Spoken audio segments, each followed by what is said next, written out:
Hello my dear lovely friend. तो कैसे हैं आप लोग? मुझे उम्मीद है आप सभी लोग बहुत अच्छे होंगे और आपकी तैयारी भी बहुत अच्छी खासी चल रही होगी। साथियों, आज के इस वीडियो में हम लोग ये देखेंगे कि best course for bio student, यानी कि सबसे बढ़िया कोर्स जो है बायो स्टूडेंट है, जो भी बायोलॉजी वाले स्टूडेंट हैं उनके लिए सबसे बढ़िया कोर्स कौन सा रहने वाला है, आज के इस वीडियो में हम लोग जानेंगे। और टॉप 10 कोर्सेज के बारे में एकदम विस्तार पूर्वक आपको हम बताएंगे, जो कि सिर्फ और सिर्फ बायोलॉजी वाले स्टूडेंट कर सकते हैं, यानी कि जिसका 12th में बायोलॉजी होगा वही बच्चा लोग कर सकता है, चाहे वो लड़की हो या फिर लड़का हो। ठीक है, तो चलिए वीडियो को शुरू करते हैं। या फिर आपने एक बात बता देना चाहता हूं, अगर आपने 12th जो है 2021 में पास किया है, 2022 में पास किया है, 2023 में पास किया है, या फिर 19 में पास किया है, या फिर 2018 में, 20 में, यानी कि आप 2023 से पहले आप 12th कंप्लीट कर रखे हैं, या फिर 2023 में आपने 12th किया है, तो ये वीडियो आपके लिए खास फुल होने वाला है। चलिए आज के इस वीडियो को शुरू करते हैं और हर एक वो कोर्स के बारे में आपको कंप्लीट और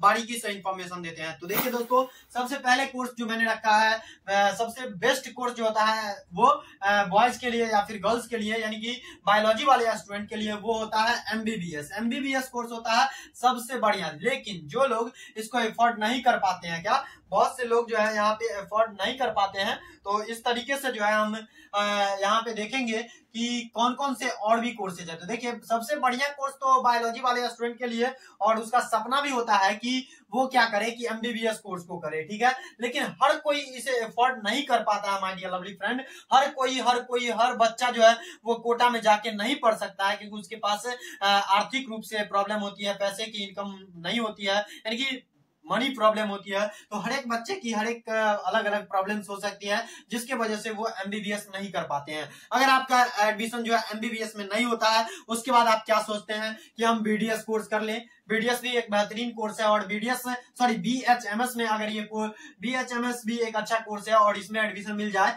तो इसमें आप होम्योपैथिक का डॉक्टर बन सकते हैं और अपना खुद का क्लिनिक खोल सकते हैं और चला सकते हैं। ठीक है, अगला जो कोर्स है, इस कोर्स की बीएचएमएस की ड्यूरेशन में आपको बताते चलो, इस कोर्स का ड्यूरेशन जो है 5.5 साल है, यानी कि 5 साल का कोर्स है, और 6 मंथ का इंटर्नशिप इसमें इंक्लूड है। ठीक है, आगे बात करते हैं बीएएमएस, बैचलर ऑफ, इसका जो फुल फॉर्म होता है 2 नंबर कोर्स का बीएचएमएस का, bachelor of homeopathic medicine and surgery होता है इस कोर्स का फुल फॉर्म, और इसका ड्यूरेशन जो होता है 5.5 साल का होता है। 6 मंथ का इंटर्नशिप जो है ये इंक्लूड है इसमें 5.5 साल में। ठीक है, बात करते हैं यहाँ पे, इसका एंट्रेंस एग्जाम होता है, नीट के बेस पे ही इसमें एडमिशन मिलता है। उसके बाद यहाँ पे आता है अगला जो 3 नंबर पे कोर्स है, ये सभी टॉप कोर्स से उठाया हूँ और आपको नीचे तक लेके जाऊंगा। ठीक है, आप लोग एकदम वीडियो को केयरफुली देखते रहिए। ये सभी कोर्सेज बॉयज एंड गर्ल्स लोगों के लिए है और बायोलॉजी वाले स्टूडेंट के लिए है। ठीक है, अगला जो कोर्स है बीएएमएस, यानी कि bachelor of orthopaedic medicine and surgery होता है। आप इसमें जो है ऑर्थोपैटिक, जितने भी ऑर्थोपैटिक मेडिसिन और सर्जरी होते हैं उसका आप डॉक्टर बनते हैं। इस कोर्स की ड्यूरेशन जो होती है 5.5 ईयर होती है। बीएएमएस कोर्स की ड्यूरेशन जो है ये 5.5 ईयर होती है। अगर आपका एडमिशन एमबीबीएस में नहीं होता है तो आप बीएचएमएस चुन सकते हैं। उसके बाद आप लोग यहाँ पे बीएएमएस चुन सकते हैं। इस कोर्स को भी करने से आप अपने नाम के पीछे डॉक्टर लगा सकते हैं। ठीक है, अगला जो कोर्स आता है माय डियर लवली फ्रेंड, वो आता है BDS, bachelor of dental surgery. ठीक है, ये कोर्स का ड्यूरेशन जो है 5 ईयर होता है। इसमें इंक्लूड नहीं किया मैंने, 6 मंथ का इंटर्नशिप आप सभी का होगा। ठीक है, अगला जो ये सभी चारों कोर्स अगर आप कर लेते हैं तो इसमें आपको सैलरी कितनी होती है ये मैं आपको समझाता हूं। तो देखिए, सैलरी जो होती है ना, ये आपके डिपेंड करता है आप किस तरीके से उस फील्ड में मेहनत कर रहे हैं, किस तरीके से आपका एक्सपीरियंस जो है इंक्रीज हो रहा है। अगर आपका एक्सपीरियंस इंक्रीज हो रहा है तो आपका सैलरी भी इंक्रीज होते जाएगा। इस केस में मैं ये नहीं कह सकता हूं कि सैलरी कितना जा सकता है, 1 लाख भी मिल सकता है, 2 लाख भी मिल सकता है। जैसे जैसे आप एक्सपीरियंस को गेन करते जाइएगा आपका सैलरी जो है वो इंक्रीज होता जाएगा। ठीक है, आगे बात करते हैं माय डियर लवली फ्रेंड, इसका तभी मैं एक औसतन सैलरी बता सकता हूं कि कितना हो सकता है। अगर ये सभी कोर्सेज आप कर लेते हैं, चारों कोर्सेज, तो आपका जो सैलरी है वो एवरेज सैलरी कितनी होगी वो मैं आप सभी का, स्टार्टिंग और फ्रेशर की सैलरी। ठीक है, वो जो सैलरी होगी दोस्तों एमबीबीएस या फिर बीएचएमएस या फिर बीएएमएस या फिर बीडीएस कोर्स अगर आप कर लेते हैं तो आपकी जो सैलरी होगी होगी ये 40 से लेकर के 50,000 पर मंथ आपको मिल सकता है। ये सैलरी जो है आपके एक्सपीरियंस के साथ जो है ये इंक्रीज होता जाएगा। ठीक है, आगे बात करते हैं डर्मेटोलॉजिस्ट। अगला जो कोर्स आता है माय डियर लवली फ्रेंड, 5वां नंबर कोर्स, इसमें यह कोर्स है डर्मेटोलॉजिस्ट। डर्मेटोलॉजिस्ट में जो है, डर्मेटोलॉजी में जो है आप डिप्लोमा कर सकते हैं जिसकी ड्यूरेशन 2 ईयर है और 2 ईयर है, इसमें 6 मंथ का इंटर्नशिप होता है। उसके बाद इसमें आप बैचलर डिग्री भी कर सकते हैं, यानी कि बैचलर यानी कि यूजी अंडर ग्रेजुएट कोर्स भी कर सकते हैं डर्मेटोलॉजिस्ट में। डर्मेटोलॉजी में जो है आप बैचलर डिग्री अगर आप करते हैं तो इस कोर्स का ड्यूरेशन जो होता है ये 3 से लेकर के 4 साल तक हो सकती है। ठीक है, 4 साल तक हो सकती है। अगर आप डर्मेटोलॉजिस्ट में आगे अपना पढ़ाई कंटिन्यू करना चाहते हैं तो आप पोस्ट ग्रेजुएट कोर्स कर सकते हैं, यानी कि पीजी कर सकते हैं। ठीक है, और पीजी में जो कोर्स आता है वो मास्टर डिग्री आता है। ठीक है, तो आप मास्टर डिग्री भी कर सकते हैं डर्मेटोलॉजी में। अगर आप मास्टर करते हैं डर्मेटोलॉजी में तो इस कोर्स का जो ड्यूरेशन होता है ये 3.5 ईयर होता है। ठीक है, अब बात करते हैं कि एक डर्मेटोलॉजिस्ट की जो सैलरी होती है वो कितनी होती है। तो डर्मेटोलॉजिस्ट की जो सैलरी होती है, ये जो है डर्मेटोलॉजिस्ट ये स्किन से रिलेटेड डॉक्टर होता है। क्या स्किन से, क्या स्किन से रिलेटेड, क्या माय डियर लवली फ्रेंड, ये जो है डॉक्टर स्किन से रिलेटेड जितने भी प्रॉब्लम्स होती है वो डर्मेटोलॉजिस्ट सॉल्व करते हैं। ठीक है, डर्मेटोलॉजिस्ट सॉल्व करते हैं ये स्किन से रिलेटेड जितनी भी प्रॉब्लम्स होती है उस प्रॉब्लम को जो है डर्मेटोलॉजिस्ट सॉल्व करते हैं। ठीक है, डर्मेटोलॉजिस्ट जो है वो स्किन का डॉक्टर होता है। ठीक है, आगे बढ़ते हैं और अगला कोर्स जो है, ये सभी चीजें तो मैं बता दिया हूँ। आगे बात करता हूँ कि डर्मेटोलॉजिस्ट का जो है, एक डर्मेटोलॉजिस्ट का सैलरी कितनी होती है। आप चाहे डिप्लोमा कीजिए या फिर आप यूजी यानी कि बैचलर कीजिए या फिर आप मास्टर कीजिए यानी कि पीजी कीजिए, ये डिपेंड करेगा आपके कोर्स ड्यूरेशन की, सॉरी कोर्स के आप कौन से कोर्स कर रहे हैं, डिप्लोमा कर रहे हैं, बैचलर कर रहे हैं, मास्टर कर रहे हैं, सैलरी जो है इसी पे डिपेंड करेगी। लेकिन मैं आपको एक एवरेज सैलरी बता देता हूं। अगर आप बैचलर या फिर यानी कि यूजी या फिर पीजी करते हैं तो आपकी जो सैलरी रहेगी ये सैलरी रहेगी 50,000 से 50,000 से लेकर के आपका सैलरी जो है 70,000 तक गवर्नमेंट में रहेगा। ठीक है, प्राइवेट का बात नहीं कर रहा हूँ, गवर्नमेंट सैलरी में बता रहा हूँ। ठीक है, तो ये रही बात आप सभी को। अगर आप डिप्लोमा करते हैं तो इसमें भी आप 30 प्लस ही कमाएंगे, 30 के प्लस ही आप कमाएंगे अगर गवर्नमेंट जॉब हो जाती है तो, और गवर्नमेंट हो ही जाता है। ठीक है, डॉक्टर को। तो यहाँ पे आगे जो बात करते हैं, अगला जो कोर्स है 6 नंबर पे जिस कोर्स को मैंने रखा है वो है रेडियोलॉजी। रेडियोलॉजी क्या होता है, जैसे आप डॉक्टर के पास जाते हैं, आप एमबीबीएस या फिर एमबीबीएस वाले या फिर बीडीएस वाले के पास जाइएगा डॉक्टर के पास, तो वो जो है आपको कुछ टेस्ट को लिख के देंगे। जिस टेस्ट को परफॉर्म करते हैं वो टेस्ट, जैसे कि आपके अंदरूनी शरीर टूट गया, हड्डी टूट गया, तो हड्डी के अंदर, स्किन के अंदर हड्डी को किस तरीके से देखा जा सकता है, तो वो रेडियोलॉजी जो है एक्सरे करने का काम करता है, एमआरआई करने का काम करता है। ये सभी चेक है और ये एक टेस्ट है जिस टेस्ट की मदद से डॉक्टर्स को ये पता चल पाता है कि अंदर में जो है, शरीर के अंदर में कौन सा डिजीज है, कौन सा हड्डी क्रैक है, क्या है, किस तरीके से है, ये इस रेडियोलॉजी में आता है। तो देखिए रेडियोलॉजी में जो है कौन कौन से कोर्सेज आते हैं, तो देखिए रेडियोलॉजी में जो आते हैं ये आप एक्सरे टेक्नीशियन कोर्स कर सकते हैं। रेडियोलॉजी में एक्सरे क्या होता है कि एक्सरे आप लोग तो जानते ही हैं, अगर आपका हड्डी टूट गया या फिर एक्सीडेंट हो गया तो आप डॉक्टर के पास जाते हैं और डॉक्टर क्या करते हैं कि डायरेक्ट आपको एक्सरे लिख देते हैं कि जाइए एक्सरे टेक कोर्स कर सकते हैं। और एक्सरे टेक्नीशियन का काम क्या होता है कि जब आप डॉक्टर के पास जाते हैं, जब आप एक ऑर्थोपैडिक डॉक्टर के पास जाते हैं, आपका हड्डी टूट जाता है तो वो क्या करते हैं कि एक्सरे लिख देते हैं और एक्सरे की मदद से डॉक्टर जो है कहां पे हड्डी क्रैक है वो देख पाते हैं और पता लगा पाते हैं और उसका इलाज उसके अनुसार कर सकते हैं। ठीक है, तो ये आप एक्सरे टेक्नीशियन कोर्स भी कर सकते हैं। उसके बाद आता है अल्ट्रासाउंड टेक्नीशियन, अल्ट्रासाउंड में भी वही होता है। उसके बाद आता है एमआरआई टेक्नीशियन कोर्स, ये भी आप लोग कर सकते हैं। उसके बाद आप इसमें जो है एक्सरे में, अल्ट्रासाउंड में और एमआरआई टेक्नीशियन में आप जो है कौन कौन से डिग्री ले सकते हैं ये देखिए। आप इसमें जो डिग्री ले सकते हैं, पहला डिग्री है डिप्लोमा कर सकते हैं, उसके बाद आप बैचलर कर सकते हैं यानी कि यूजी कोर्स कर सकते हैं। उसके बाद अगला जो अगर आप आगे पढ़ाई करना चाहते हैं मास्टर कर सकते हैं, मास्टर यानी कि पीजी कोर्स कर लीजिए और उसमें आप एमआरआई में या फिर एक्सरे में आप या फिर अल्ट्रासाउंड में अगर आप मास्टर कर लेते हैं तो आप जो है आपकी सैलरी जो है काफी अच्छी खासी होती है। लेकिन मैं आप सभी को एक औसतन सैलरी, ये तीनों की सैलरी, चाहे आप डिप्लोमा करते हैं, चाहे आप यूजी करते हैं, चाहे आप पीजी करते हैं, ये सभी का औसतन सैलरी मैं आप सभी को बता सकता हूं। तो सैलरी जो मैं एक एवरेज सैलरी बताता हूं, ये सैलरी कोई फिक्स नहीं है, जैसे जैसे आप एक्सपीरियंस गेन करते जाइएगा आपका सैलरी जो है वो इंक्रीज होता जाएगा। ठीक है, तो आपका मैं एवरेज सैलरी बता देता हूं। रेडियोलॉजी का जो एक एवरेज सैलरी होती है वो 25,000 से लेकर के 50,000 तक आपकी सैलरी जो है एवरेज सैलरी हो सकती है। ये चीज को आप लोग गांठ बांध लीजिए। ठीक है, अगला जो कोर्स आता है दोस्तों, ये नर्सिंग का प्रोग्राम आता है। क्या नर्सिंग प्रोग्राम, क्या नर्सिंग ग्राम आता है, क्या नर्सिंग प्रोग्राम आता है। और ये नर्सिंग प्रोग्राम जो है, नर्सिंग का 3 कोर्स अवेलेबल है और तीनों कोर्स 4 कोर्स अवेलेबल है, सॉरी 4 कोर्स अवेलेबल है और चारों कोर्स के बारे में हम आपको बता रहे हैं। सबसे पहला जो कोर्स आता है एएनएम कोर्स आता है, जिस कोर्स का ड्यूरेशन जो है ये 2 ईयर होता है, ठीक है। उसके बाद ये जो है अगला आता है जीएनएम कोर्स, जीएनएम कोर्स आता है। उसके बाद यहाँ पे आता है बीएससी नर्सिंग कोर्स और उसके बाद यहाँ पे आता है पीजी, यानी कि मास्टर। आप कोई बीएससी नर्सिंग कर लेते हैं, उसके बाद आप master BSc nursing in master in BSc nursing आप कोर्स कर सकते हैं। इस कोर्स का ड्यूरेशन होता है 2 ईयर मास्टर का और उसके बाद आपका यहाँ पे बीएससी नर्सिंग का ड्यूरेशन जो होता है ये 4.5 साल का होता है। जीएनएम का ड्यूरेशन जो है ये 3.5 साल होता है। एएनएम का ड्यूरेशन आपको 2 ईयर होता है। एक खास बात मैं आप सभी को बता देना चाहता हूँ कि ये तीनों एक ऐसा कोर्स है, चारों एक ऐसा कोर्स है, ये चारों एक ऐसा कोर्स है जिस कोर्स को केवल और केवल लड़कियां कर सकती है। GIRL, गर्ल्स लोग ही कर सकती है। ऐसा बात नहीं है कि बॉयज लोग नहीं कर सकता है, कर सकता है। वो प्राइवेट मेडिकल कॉलेज से बॉयज लोग कर सकता है। बॉयज लोग क्या कर सकता है, बॉयज लोग ये प्राइवेट मेडिकल कॉलेज से प्राइवेट मेडिकल कॉलेज से बॉयज लोग कोर्स अपना कर सकते हैं, चाहे वो जीएनएम करना चाहे या एएनएम करना चाहे या फिर BSc master in BSc nursing करना चाहे या बीएससी नर्सिंग करना चाहे,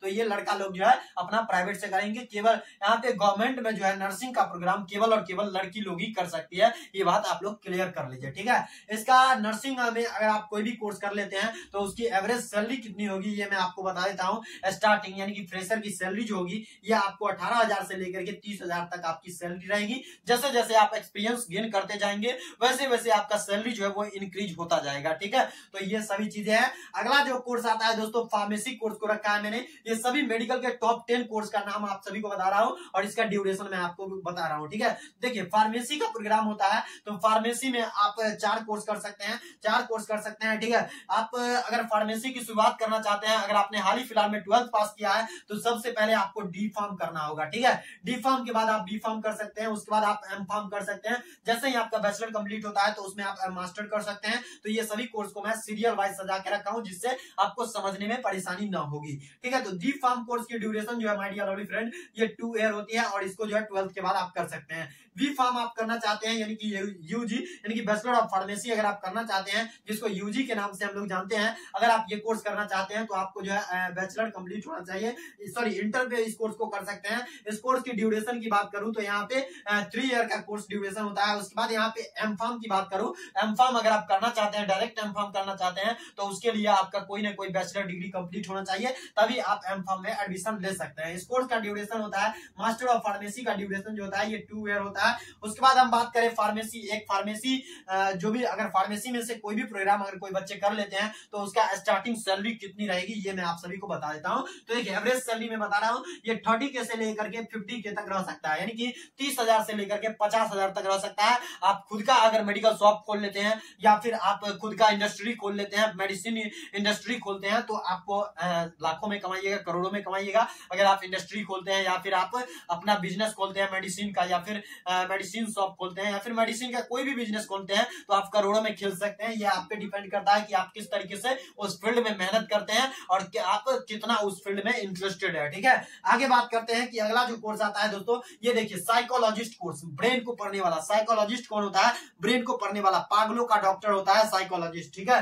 रियल शब्दों में कहे तो पागलों का डॉक्टर होता है। ये आपको कौन होता है? साइकोलॉजिस्ट। तो देखिए साइकोलॉजिस्ट में आप जो है साइकोलॉजी में जो है आप डिप्लोमा कर सकते हैं, इसमें आप यूजी कर सकते हैं यानी कि बैचलर डिग्री कर सकते हैं और इसके बाद आप लोग जो है यहाँ पे पीजी यानी कि साइकोलॉजी में जो है आप मास्टर कर सकते हैं। साइकोलॉजी में अगर आप कोई भी कोर्स कर लेते हैं तो आप अगर कहीं पे जॉब करते हैं या फिर डॉक्टर खुद का क्लिनिक ओपन करते हैं, या तो खुद का क्लिनिक का तो बात ही नहीं करूंगा क्योंकि खुद का क्लिनिक में जो है आप कितना कमाइएगा ये कोई निश्चित नहीं है, ठीक है। तो ये चीज तो निश्चित नहीं है कि आप कितना कमाइएगा। खुद का क्लिनिक अगर खोल कर लेते हैं, तीनों में से कोई एगो कर लेते हैं तो आपका कहीं पे जॉब कीजिएगा या फिर कुछ भी कीजिएगा तो आपको 25,000 से लेकर के 50,000 सैलरी कहीं नहीं जाने वाला है। गवर्नमेंट में अगर आप हो जाता है, आपका सिलेक्शन हो जाता है गवर्नमेंट में एम फार्म या फिर बी फार्म करने के बाद तो लाखों में खेलिएगा, ये चीज तो क्लियर है। अब आगे जो है कोर्स को मैंने रखा है 10 नंबर पे, वो कोर्स है पैरामेडिकल कोर्स और इस कोर्स का डिमांड जो है आज के जमाने में काफी ज्यादा है माय डियर लवली फ्रेंड। ये कोर्स को बहुत से यहाँ पे मतलब कि इंस्टीट्यूट और कॉलेज जो है करवा रहे हैं और बहुत से बच्चे कर भी रहे हैं और इसकी मार्केट में डिमांड जो है वो भी बहुत ज्यादा है, जिसके वजह से इस कोर्स को बहुत सारे लोग कर रहे हैं। आप कहीं पीछे ना छूट जाए, ठीक है। इसके लिए आप देखिए पैरामेडिकल कोर्स अगर आप करना चाहते हैं तो इसके लिए 12 12th से आपको बायोलॉजी स्ट्रीम, जैसा कि आपको बताए हैं कि मैं सारे बायोलॉजी वाले का ही बता रहा हूँ, ठीक है। तो पैरामेडिकल कोर्स में आप लैब टेक्नीशियंस कर सकते हैं, जो कि ब्लड को टेस्ट करते हैं, ब्लड से जितने भी टेस्ट हो सकते हैं, डीसीटी, एलसी, डीएलसी वगैरह वगैरह, एसजीपीटी, कितना कितना टेस्ट होता है, ठीक है। बहुत सारे टेस्ट होते हैं जो कि लैब टेक्नीशियन करते हैं। अगर आप किसी डॉक्टर के पास जाते हैं तो वो बिना टेस्ट करवाए, बिना आपका ब्लड टेस्ट करवाए वो एक भी दवा डॉक्टर नहीं लिखेगा। तो उस टेस्ट को जो परफॉर्म करते हैं वो लैब टेक्नीशियन परफॉर्म करते हैं, ठीक है। आगे आता है कोर्स ओटी टेक्नीशियन। इसका फुल फॉर्म होता है ऑपरेशन थिएटर टेक्नीशियन। ऑपरेशन में आप जाते हैं, आपको अगर कहीं पे किडनी में कुछ भी स्टोन हो गया है या फिर लेडी को यूटेरस से रिलेटेड प्रॉब्लम है, तो वहां पे क्या होता है कि डॉक्टर्स उसको ऑपरेशंस लिखते हैं, ठीक है। ऑपरेशंस में क्या होता है कि एक आदमी ऑपरेशन नहीं कर सकता है, एक डॉक्टर ही सिर्फ ऑपरेशन नहीं कर सकता है। और ऑपरेशंस करने के लिए, जो डॉक्टर को ऑपरेशन करने के लिए एक ओटी टेक्नीशियन की जरूरत होती है। ओटी टेक्नीशियन यानी कि ओटी, ऑपरेशन थिएटर स्टाफ की जरूरत होती है, जो जिसका देखभाल, जिसका काम होता है मशीनों का देखभाल करना, वो सभी इंस्ट्रूमेंट को इकट्ठा करके वो डॉक्टर को प्रोवाइड करना, जिस इंस्ट्रूमेंट की जो है जरूरत है डॉक्टर्स की ऑपरेशन में, ठीक है। तो ये होता है ओटी टेक्नीशियंस का काम, और ये भी कोर्स बहुत अच्छा कोर्स है। उसके बाद आता है ophthalmic assistant course. Ophthalmic assistant course भी आप लोग कर सकते हैं। उसके बाद ये आए दिन देख रहे हैं कि एक्सीडेंट होता है और हाथ टूट जाता है, गोड टूट जाता है, तो आए दिन जो है ये सब होते रहता है। और यहाँ पे आप इस फील्ड में अगर आप चाहते हैं अपना करियर बनाना, तो आप प्लास्टर टेक्नीशियन कोर्स कर सकते हैं। उसके बाद अगर आप चाहते हैं कि हम हड्डी का डॉक्टर बन जाए, हड्डी का डॉक्टर बने और लोगों का हड्डी तोड़े, मट्टे तोड़े, बिना मेडिसिन दिए हुए, डॉक्टर्स बिना मेडिसिन दिए हुए अगर आप चाहते हैं लोगों को ठीक करना, दर्द से लोगों को छुटकारा दिलाना चाहते हैं, तो वो आप फिजियोथेरेपी का कोर्स कर सकते हैं। और इसमें अगर आप बैचलर कर लेते हैं तो अपने नाम के पीछे आप डॉक्टर लगा सकते हैं। अगला जो कोर्स आता है दोस्तों, ये देखे होंगे कि आप डॉक्टर के पास जाते हैं, ऑपरेशंस के बाद जो है डॉक्टर क्या लिखता है, थेरेपी लिख देता है कि फलना डॉक्टर से जाके आप थेरेपी करवाइए, आपका ये दर्द जो है दूर हो जाएगा। तो ये होता है फिजियोथेरेपी का काम। उसके बाद ईसीजी टेक्नीशियंस होता है दोस्तों, जो कि आप जानते हैं कि ईसीजी क्या होता है। ये होता है ईसीजी क्या होता है कि देखिए, ईसीजी क्या होता है, हार्ट से रिलेटेड जितने भी प्रॉब्लम्स होती है ना, हार्ट से रिलेटेड जितनी भी प्रॉब्लम्स होती है वो सभी का उस सभी को जांच करना, हार्ट से रिलेटेड जितने भी प्रॉब्लम है वो सभी को जांच करना किसका काम होता है, तो ईसीजी टेक्नीशियंस का काम होता है। इसका फुल फॉर्म दो होता है, इलेक्ट्रोकार्डियोग्राफ होता है और इलेक्ट्रोकार्डियोग्राम होता है। इसका फुल फॉर्म दो होता है, इसलिए आप लोग कंफ्यूज मत होइएगा, ईसीजी टेक्नीशियन से कीजिएगा। उसके बाद एनेस्थीसिया टेक्नीशियन, आप जानते हैं कि जब ऑपरेशन होता है ओटी में, अगर आप किसी पेशेंट का ऑपरेशन हो रहा है तो उसको जो है मताना बहुत जरूरी होता है, उसको बेहोश करना बहुत जरूरी होता है। हम लोग जिंदा में ही उसको बेहोश नहीं कर सकते, उसको मारना बहुत जरूरी होता है, यानी कि उसको ड्रग्स दिया जाता है। और ड्रग्स जो है एनेस्थीसिया यानी कि एनेस्थीसिया बोलते हैं, और एनेस्थीसिया जो है पेशेंट को उस टाइम दिया जाता है, यानी कि कोई ना कोई ड्रग दिया जाता है, मेथाडोन, ब्राउन शुगर कम मात्रा में दिया जाता है, जिसकी वजह से पेशेंट मर जाता है, यानी कि बेहोश हो जाता है और उसका ऑपरेशन जो है चीर फाड़ करके कर दिया जाता है। तो यहाँ पे एनेस्थीसिया कितना देना है पेशेंट को, उसके बारे में जो जानकारी होता है, ड्रग्स के बारे में जानकारी होता है, वो एक एनेस्थीसिया टेक्नीशियन से अच्छा जो है कोई नहीं जान सकता है। तो ये रहा एनेस्थीसिया टेक्नीशियंस का कोर्स आप कर सकते हैं। इसमें आप जितना भी मैं कोर्स बताया हूं, ये सभी कोर्स में आप जो है डिप्लोमा कर सकते हैं। डिप्लोमा का ड्यूरेशन जो है ये 2 से लेकर 2.5 साल तक हो सकता है। ये डिपेंड करता है आप कौन से कॉलेज, कौन से इंस्टीट्यूट, कौन से यूनिवर्सिटी में एडमिशन ले रहे हैं, ये इस पे डिपेंड करेगा, ठीक है। आप डिप्लोमा कर सकते हैं, इसमें ये सारे कोर्स में डिप्लोमा कर सकते हैं। इसका ड्यूरेशन 2.5 साल होगा, इसमें जो है 6 मंथ का इंटर्नशिप इंक्लूड होगा, ठीक है। आगे बात करते हैं, ये सभी कोर्स में आप बैचलर डिग्री ले सकते हैं, यानी कि अंडर ग्रेजुएट कोर्स कर सकते हैं। अगर आप अंडर ग्रेजुएट कोर्स करते हैं तो इसका ड्यूरेशन जो है ये 3.5 साल होता है, ठीक है। इसमें 6 मंथ का यानी कि 6 महीना का इंटर्नशिप जो है ये ऐड कर दिया है मैंने। आगे बात करते हैं, अगर आप ये सभी कोर्स में जो है पैरामेडिकल में अगर आप पीजी कोर्स करना चाहते हैं, अगर आपका यूजी कंप्लीट होता है तभी आप पीजी में एडमिशन करवा सकते हैं। ये चीज आप लोग कान खोल के सुन लीजिए, ठीक है। तो यहाँ पे जो है आप लोग पीजी कोर्स कर सकते हैं, यूजी के बाद पीजी कोर्स कर सकते हैं। और उसके बाद पीजी का जो ड्यूरेशन होता है ये 5.5 साल होता है। कितना होता है? 5.5 साल होता है।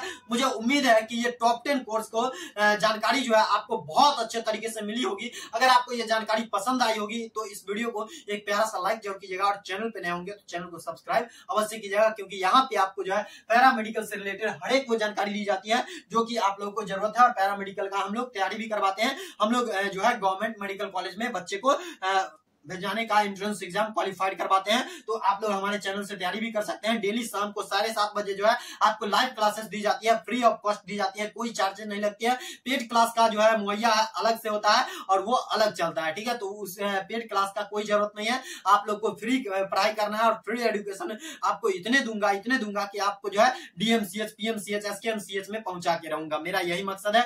मुझे उम्मीद है आज का ये वीडियो आपको बहुत इंफॉर्मेटिव लगी होगी। चैनल पे नए होंगे, पहली बार आए होंगे तो सब्सक्राइब अवश्य कर लीजिएगा। आपको पैरामेडिकल से रिलेटेड हर एक जानकारी दूंगा, मैं आपसे वादा करता हूं। Thank you for watching my dear lovely friend.